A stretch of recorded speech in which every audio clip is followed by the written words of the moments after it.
இல்லை. சார் இப்போ விஜய் தொடர்பான முக்கியஸ்தர்கள்ட்ட கேட்டால் அவங்க வந்து நாங்கள் ஏடிஎம்கே போகிறதுக்கு வாய்ப்பே இல்லை, அந்த மாதிரி எண்ணத்தில் எங்கள் தலைவர் இல்லவே இல்லை அப்படின்னு அடிச்சு சொல்கிறாங்களே சார். அது உண்மைதான். சூடத்தில் சத்தியம் பண்ணவா? ஆமாம் ஆமாம் ஆமாம், அது உண்மைதான். அந்த தலைவர்களுடைய விருப்பம் உண்மைதான். ஆனால் அமித்ஷாவும் விஜயும் முடிவு செய்கிற பொழுது இந்த தொண்டை என்ன பண்ணுவான்?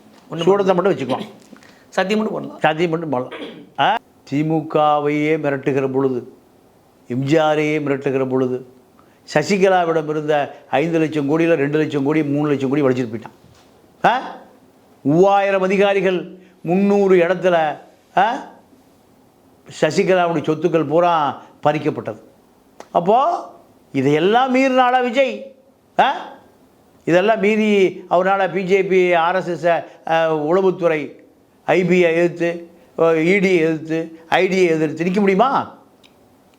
நெய்வேலியில் ஷூட்டிங்கு 2 வருமான வரித்துறை அதிகாரிகள் போகிறாங்க.